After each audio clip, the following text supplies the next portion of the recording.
era eddoboozi lye n'ebibuuzo bye bibeera bikulu ku lw'abazadde ababa bamuweredde emyaka 7 ku ba PLE. Naye abaana abo paka kati Ministry of Education tenatubuulira bagenda bategekera ki era babakolera ki. Ebibuuzo bya UCE ebya O-level abatudde siniya ey'okuna byafulumye nabyo, ebibuuzo ne byeyongera. Abaana basigaza weeks 2 zokka okugenda mu siniya ey'okutaano. Mu weeks 2 zino ezisigaddewo tumanyi bulungi nti abaana abatuula ebigezo ebya curriculum empya eyateekebwawo NCDS, National Council for Development Curriculum. Mu curriculum eno empya yatongozeddwa mulimu ebituli bingi era mulimu ebibuuzo bingi. Buli muzadde, abasomesa, abaana n'abakulembeze ab'enjawulo including n'abamu ku babaka ba parliament abatabitegeera. Kulwaki? Kubanga ng'eggwanga twapapa okurolling out curriculum naye ne tutatwa ate ekitandibadde kizibu senga twatwala obuvunaanyizibwa okusomesa abantu ab'enjawulo abavunaanyizibwako biki ebigenda okubeera mu curriculum empya, grading gye bakyusizza oba ebibuuzo engeri gye babisaze kubanga byakyuse. Si bye bino ebya D1 bye tubadde tumanyidde D1 D2 F9 naye kati birimu A B C D E ate nga nowa EEE naye akulaga nti yafunye result ki emu, nowa ki naye akulaga yafunye, nowa AA naye yafunye result emu. Birese abazadde n'abaana n'abasomesa n'abakulembeze ab'enjawulo ku mitendera egy'enjawulo nga beebuuza bitegeeza ki. Omwana eyayise afaanana atya n'eyagudde afaanana atya. Twagala gavumenti eveeyo eyongere okunnyonnyola ku grading eno gye baakoze n'ebiki ebiri mu curriculum empya ne results bazifunye batya. Basabukulule omwana aba afunye A aba afunye max ki mu lulimi olwanguwa ku muzadde eyasomesa omwana we eyawaayo fees nga yagala kubuka nti omwana wange yafunye kaki kamu kati omugamba yafunye kiki ekiri mu eyo. Omwana yagala okusoma obusawo omuzadde amulagirira atya era amugaidinga atya okumugamba engeri gye wafunye D1 wano ne D2 wano ne oba ne D1 mu physics, chemistry oba ne math osobola okukola. Ebyo tebirabika kati abazadde tebasobola biraba.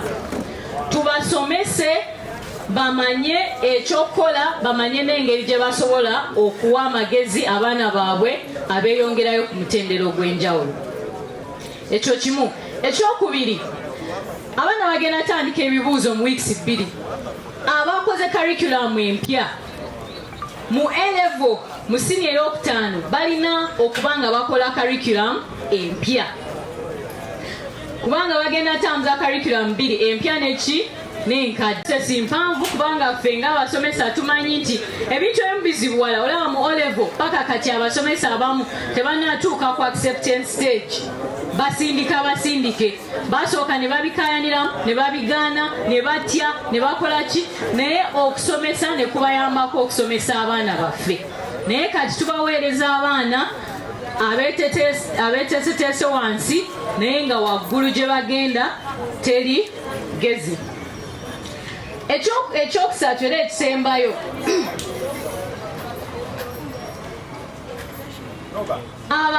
abaana abakoze curriculum enkadde ku O-level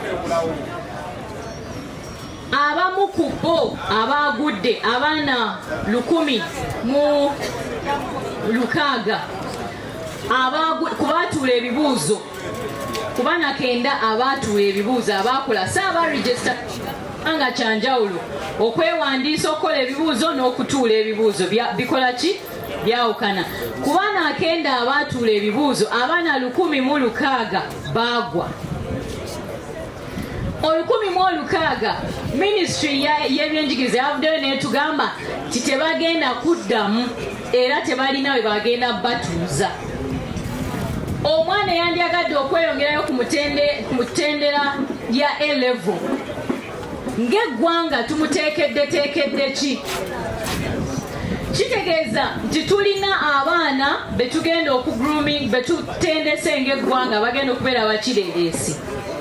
tulina abaana abatamanyiddwa wawe banaagenda era tulina abaana future zaabwe nga zikomyawo nga tuzitiddeawo kuba nti tetugenda bawa mukisa gwa kwerongoosa oba gwa kuddamu kwetereeza. Twetaaga okupulaningira abaana abo.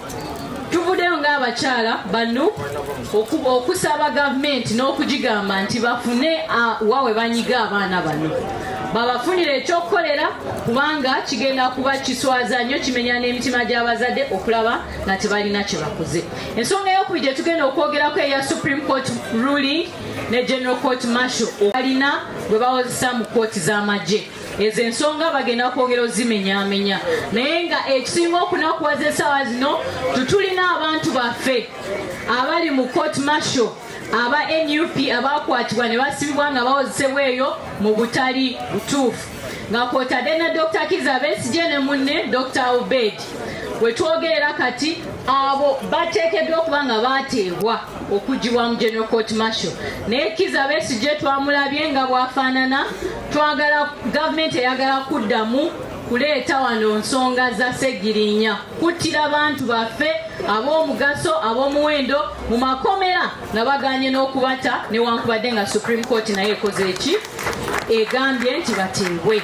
Wano wetuviirayo ng'abakyala ne tugamba ti bonna bateebwe, free all political prisoners. Ensonga eyokusatu gye tugenda okwogerako y'ensonga egenda okubeera ku voter registration, tikera akalulu akajja mu kulonda. Naye newankubadde Electoral Commission yayongezaayo ng'okulonda okwo okwewandiisa kuggwa leero, era tubakubira omulanga bongereyo kubanga babadde n'ebibasoomooza bingi ebiremeseza abantu baffe okwewandiisa mu budde. Okugeza buli gombolola baliwa ebikozesebwa kit emu yokka eya Electoral Commission. Naye nga omuntu nga kati example y'e Kasanda, omuntu ali mu gombolola ly'e Kalwana, agamu ku magombolola amanene ennyo mu Kasanda, omuli emiruka 8, omuwadde kiti emu yokka gy'ateekeddwa okutambuza mu ggombolola lyonna eryo, omuli ova omutwalo gw'abantu balamba abalonda. Abantu abo, omukyala ali mu katale, omukyala ali mu nnimiro akeera okutegekera bbaawe ekyokulya mu luko ogumu ogwebweyongedde, agenda goba ki omusajja atambuza empapula z'okwewandiisa ali e Mayirikiti oba ali e Lwabazza oba ekyabalanzi? Abantu abamu bano tebavanga na miruka gyabwe, bazaaliddwa omwo, bafumbiddwa omwo, mwe bakulidde, mwe baweereredde n'abaana. Kati omugamba agobe omukulu wa Electoral Commission afubutwe mu muluka gwe, alinye booda kubanga si wakutambuza bigere, engendo mpanvu ddala. Alinye booda gy'atalina era gy'atasobola na kulinnya kubanga n'olukumi takola ki? Talulina. Omugamba asale ensalosalo agende mu muluka omulala asobole okwewandiisa. Ekintu ekyo kirese nga abantu baffe bangi tebasobodde kwewandiisa, kirese nga abantu baffe bangi tebasobodde kebera nkalala kumanya oba ddala kwe bali ku nkalala oba tebaliiko. Abakazi okulonda era abakyala tetuliimu mu abo bagenda okulonda mu bululu bwaki bwa special interest groups mu June. We are asking ourselves, twebuuza amaloboozi g'abakyala galiwa? Lwaki luli mwatugamba nga temulina ssente naye kati mufunye ssente mufunyeeko z'abamu abalala ne mukola ki? Ne mubaleka emabega n'ezitalabika. Tulina abaana n'ebyana mu gavumenti eno. Awe twagala Electoral Commission eveeyo etunnyonnyole lwaki women councils zo tebazitaddeko mu abo abagenda okulonda. Nga wetwogerera obukiiko bw'abakyala obukola eyo mu byalo bwayitako dda myaka 6 n'okusoba. Kitegeeza abamu baafa dda, kati abantu batambula tebalina na bakulembeze ku byalo. Amaloboozi g'abakyala amaloboozi makulu nnyo mu nkulaakulana y'eggwanga lino. Buli womma omukyala ekifo wasobola okwogerera n'okulaakulaniza banne ku kyalo, ku muluka, ku ggombolola, n'eno waggulu ku district paka ku national level. Kitegeeza nti osibiddeyo abakyala bangi n'ensonga zaabwe enkulu era olemesezza enkulaakulana mu ggwanga lino. People power. Our power. Ladies and gentlemen, let me call the following people to come and explain these issues variously so that we can know and highlight what is happening. I'm going to start with our power. I would like to remind this country, a councillor, one councillor per sub-county, but there are some sub-counties, 2 of them represented by 1 councillor.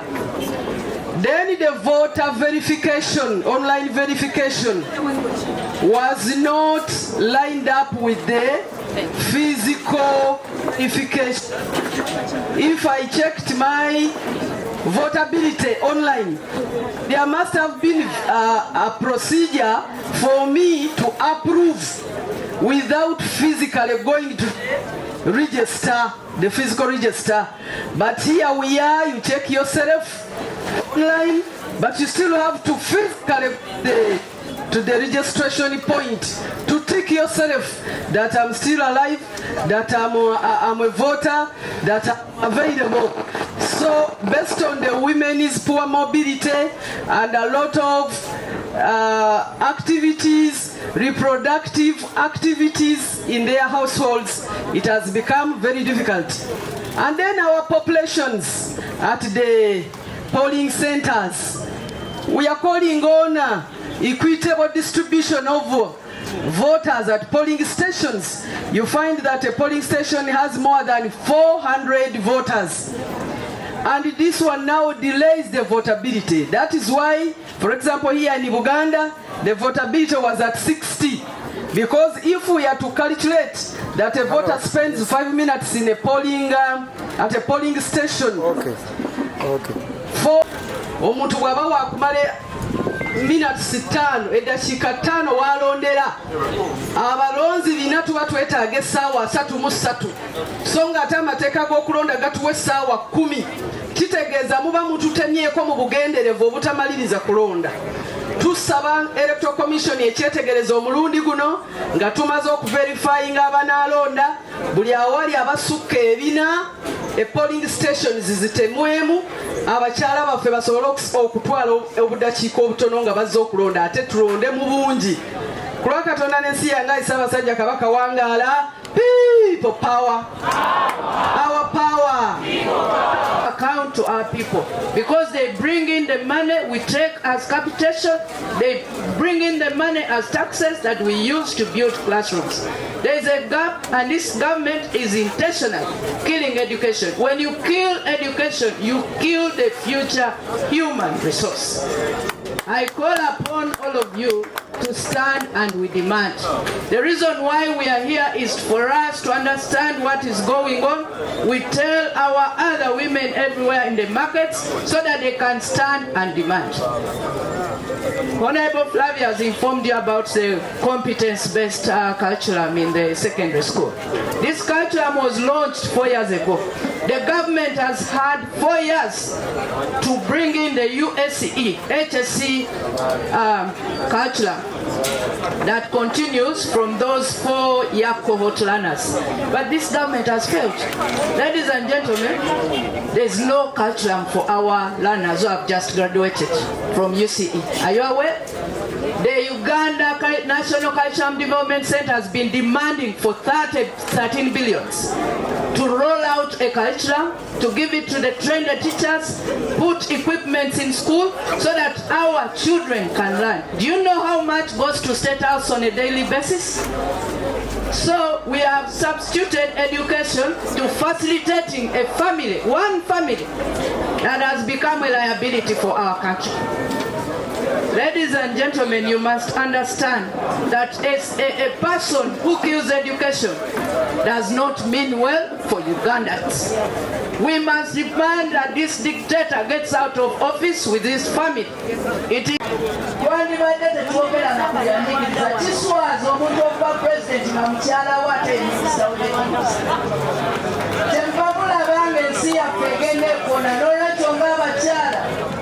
government ezasookawo zazimba amasomero si be bagazimbye Obote Amini be bagazimba naye kati tutunuulira ebiva mu bibuuzo bitutabudde tetuyinza kumala na muntu afuuse liability mu nsi yaffe famire ye bagala oluguudo essaawa 5 ayitewo nga tulindaye oyo aba takyagasa nsi yaffe basebo ne banyabo ensonga ya curriculum eya HSC oba eya haya bwe bagiyita haya eyo mu bantu baffe gavumenti ebadde n'emyaka 4 okutereeza ensomesa curriculum naye yalemererwa muyinza okwetegereza nti akakiiko are the only eligible or are the only people who are still leaders whose term has not yet expired as we talk of now, because for them they were voted in 2020 and their term will be ending in 2025.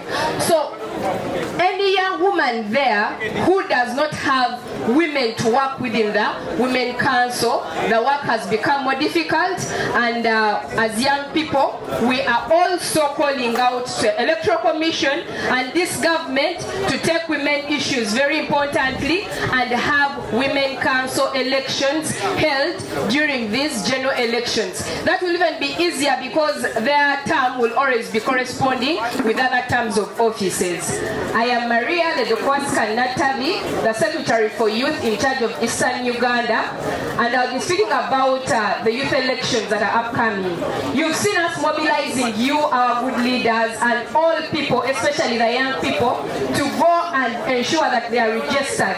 Why we've been doing this is because we have almost half of the members of the youth councils who are going to be new and who must first be eligible to be voted for, to register for them to be members of the National Youth Council. We have people running between the age of 18 and 23 who were not voters in the past election, but the law mandates Electoral Commission to register and maintain youth council registers in the villages. So you being a young person does not guarantee you to be a member of the village youth council. You first have to register with the Electoral Commission because that is what the law says. Therefore, you will be able to vote for your village youth council committee after registering. So if you've not registered within this time, chances may be slim. That is why as young people, we are calling Electoral Commission and everyone that is concerned to extend this polling period because it is very important for all young people, especially the new voters, to get assigned to polling stations that they want. Most of our young people were registered while they are still in schools. For example, I have very many people in Jinja who were registered in Wakiso because that is where they go to school from, but they need to be assigned a polling station in Kakira or in Busede where they vote from. And this time was not enough, just like Honorable Kaya has put it right with all those challenges. We therefore also ask all leaders and everyone that wishes to see change in this country, Uganda. Honorable has talked about very big issues in the education system.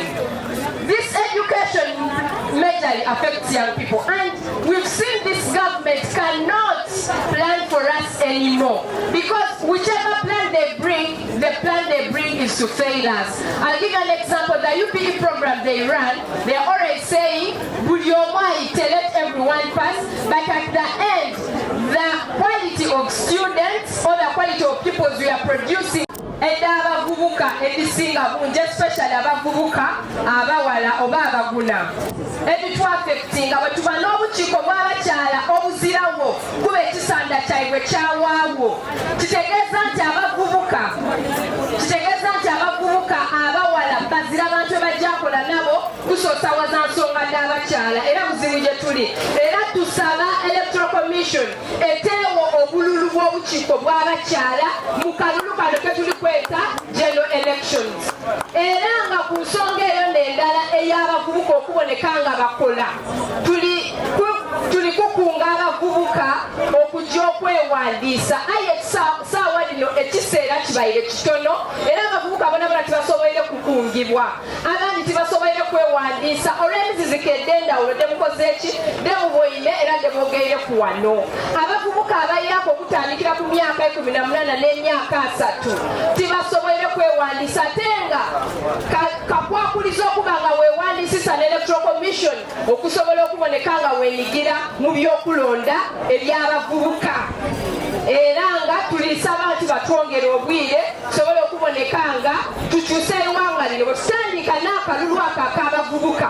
Abavubuka omwenda abanaaba babise ku buli kyalo tuyina kuba n'amagye mu iwanga lyona yona okutoolaku omusaada Museveni n'abantu be bonabona. Mwebale ino mwebalire irala abategeera olusoga n'oluganda mba mutegeera olusoga luganda lumenefumenefu olw'olusoga. Mwebale ino mwebalire irala. Abakyala nimbaramusya munonga nimbaleetera endamusyo ku rugo mu Western Uganda netubakunda munonga. Nyowe nyenda kugamba akyeshonga ya munywani witu Dr. Kizza Besigye. Museveni turukwenda kweshengereza bati netugamba aha bushoborozi obwahirwe Supreme Court kworekura omushaija. Then kigambo ky'obwegese nk'oku bataayi banje bakigambaho tulina okukyakya munonga kureeba ngu karicuramu mukagivurunga mwamara kugivurunga muteteekaniize.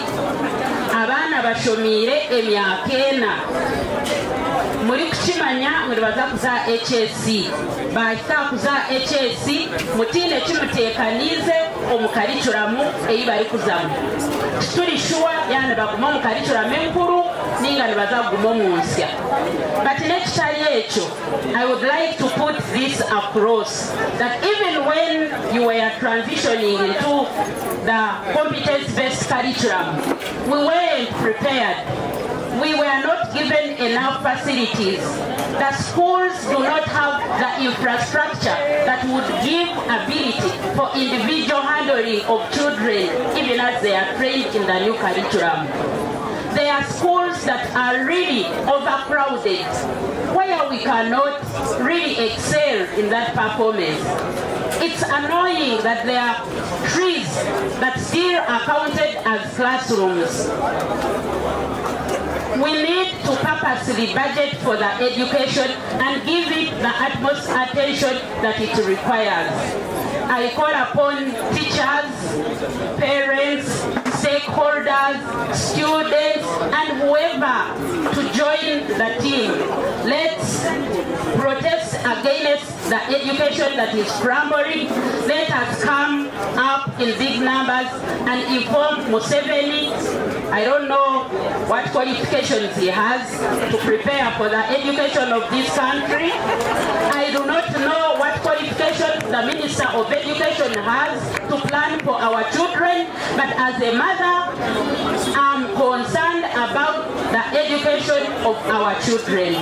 Please, mothers, let's rise up. We need educated children. We need children with a bright future. And for that, banyweko ne babawayo ku soda banyweko kwegamba ne babawayo ne ku mwenge abakulisa okwekalakasa okw'emirembe.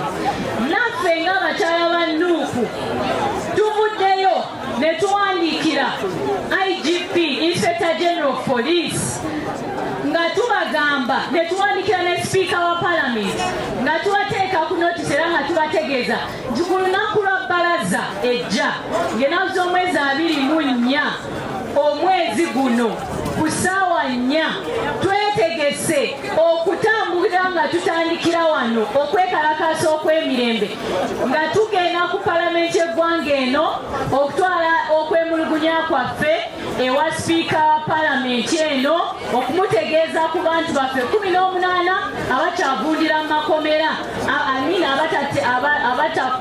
abatamanyiwa we bakola ki we bali, n'okubategeeza ku bantu baffe abakyali mu makomera abakwata bakwatibwa ng'okutuusa kati tebasalirwanga musango. N'abo abakyali mu General Court Martial ng'ate Supreme Court ruling n'amateeka amalala gayisa dda nti gye batukwatiddwa si we bateekeddwa okubeera. Okuli Dr. Kizza Besigye gwe twalabye afaananga bw'afaanana, Obedi Lutale, Bobi Yanga, Machete n'abalala bonna be mumanyi obulungi, abantu baffe, abamu mikwano gyaffe, abamu babba baffe, abamu baana baffe abakyavundira mu makomera ebitali mu mateeka. So mbakunga mwenna abakyala abali wano, kunga babibe ndikunga ku Monday ffenna tukomewo wano tusisinkane wano, tugenda kwegattibwako abakyala bala bonna be tugenda okunga okuva mu Uganda yonna. Mujje tutwale ekiwandiiko kyaffe ku sipiika wa palamenti nga tumugamba bannaffe bano basobole okukola ki. Ate poliisi ya Uganda twagala mutuwe obukuumi, mutuwere ku mazzi, mutuwere ku soda nga bwe twalaba muwabaani PLU bwe bagenda okwekalakaasa.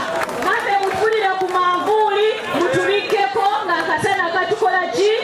Tetwagala kulabawo tiya gaasi yadde akacupa n'akaki. Tetwagala kulaba mukyala yenga gwe bayoola mbu bali mu kwekalakaasa ebyeddembe. Wabula twagala mutuwerekere ng'abanakazadde b'eggwanga tutuuse obuwomulugunya baffe eri sipiika wa palamenti y'eggwanga lino. Abakyala abakulu, abakadde, abavubuka ffenna tugenda kubeerawo mu bungi okutuusa ensonga eno paka ng'abantu baffe bateereddwa. Kunga abakyala, kunga. With that, I want to invite the Deputy President Northern Region to come and share her message, and we conclude our press conference. Party. On behalf of our very able President, His Excellency Robert Kyagulanyi Ssentamu Obini, on behalf of the NEC,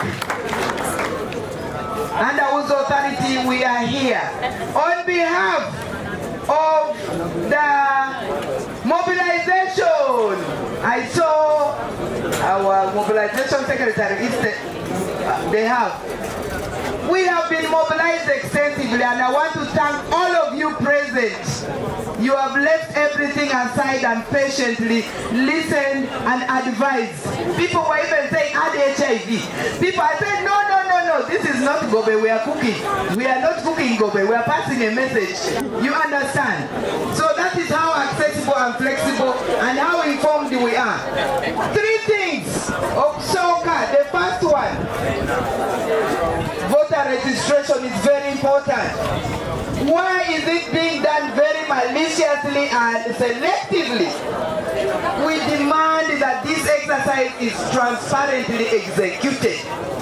But even then, we continue to ask the hard questions in Buganda especially, in other regions where this Museveni knows, where this government knows that their support has been vividly, as that support which is not there, the dwindled support, the lack of trust is so vivid, and people have woken up, they have really demanded that they exercise their right, and they have protected their votes and their voices in terms of voting. They have decided to make sure the voting space and exercise is very difficult, very difficult.